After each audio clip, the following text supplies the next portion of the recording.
অন্যান্য হিরোদের ক্ষেত্রে কি হয়? যখন কোনো টিজার আসে, কোনো ট্রেলার আসে বা কোনো পোস্টার আসে, তখন আমাদের গুজবাম্পস হয়।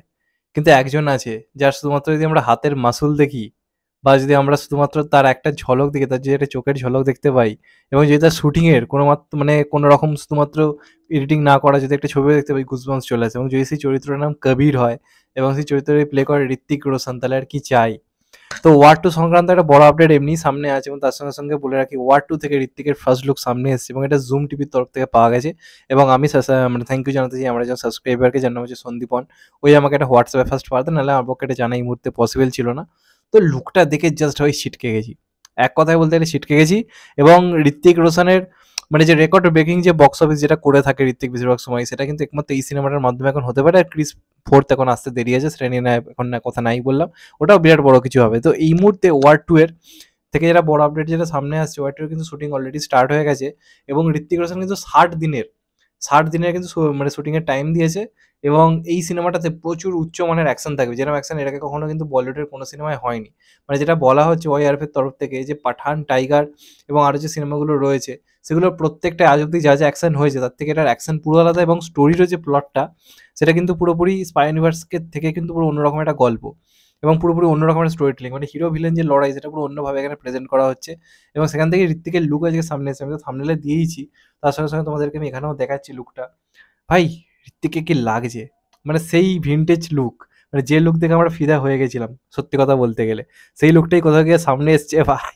সিরিয়াসলি ভাই, কি লাগছে! সেই রক্তাক্ত রূপ, মুখ, ফ্রেঞ্চ কাট দাড়ি, মানে দাড়ি ফাড়ি রেখে চুলটা হালকা হালকা যে সাদা পাকা যে দাড়িটা বেসিক্যালি রাখে, এই চুলের কাজটা বেসিক্যালি হচ্ছে black and white.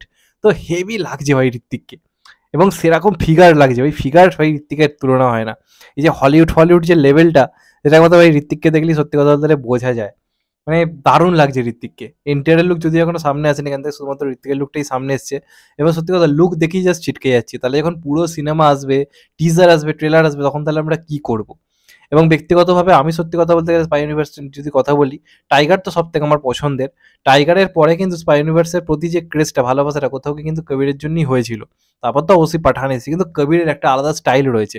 Pathaan tiger একরকম, কবির আবার আর একরকম। কবিরের মাইন্ড বোঝা জাস্ট ইম্পসিবল। মানে বাকিদের কি মাইকেরা নিজেদের মতো করে প্ল্যান করছে।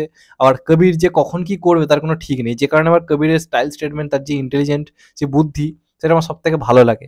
তবে একটা দুঃখের ব্যাপার শোনা যাচ্ছে, এখানে নাকি পাঠান বা টাইগারের সেইভাবে কোনো ক্যামিও নাও থাকতে পারে। যাই হোক, সেটা একদিক দিয়ে ভালো সিদ্ধান্ত, সবাই থেকে যদি পাঠান টাইগারের ক্যামিও চলে আসে, ব্যাপারটা কোথাও গিয়ে একঘেয়ে হয়ে যাবে। আমি চাই ওয়ার টু স্পাই ইউনিভার্সের সব থেকে আলাদা একটা সিনেমা হোক, তাহলে কিন্তু পরবর্তীকালে যে পাঠান টু আসছে বা আরো যে সিনেমাগুলো আসছে, সেগুলোর প্রতি লোকের এক্সপেকটেশন বাড়বে। তো আপাতত লুকটা দেখে আমার দারুণ লাগছে, ঋত্বিক রোশনকে ফাটাফাটি লাগছে। এবং এই লুকে ঋত্বিককে মানে জাস্ট আগুন লাগিয়ে দেওয়ার লুক। যখনই ঋত্বিক এই লুকটাতে আসে না, মানে একদম আগুন লাগিয়ে দেয় সত্যি কথা বলতে গেলে। মানে এই লুকে ঋত্বিককে দেখতে পেলে আর কিছু সত্যি কথা বলতে চাই না, কেন জানি না মনে হয় আমার এটা। তো অনেকদিন পর আবার আমরা সেই কবিরকে পেতে চলেছি। তো দেখা যাক ফাইনালি কি হয়। আমি তো বেশ এক্সাইটেড রয়েছি। তো আপাতত 60 দিনের শুটিং চলছে এবং বেশ বড়সড়ই শুটিং চলছে এবং বিভিন্ন প্রযুক্তির ব্যবহার এটা ওটা করে অনেক রকম হলিউড অ্যাকশন ডাইরেক্টর আনা হয়েছে। তো দেখা যাক ফাইনালি কি হয়।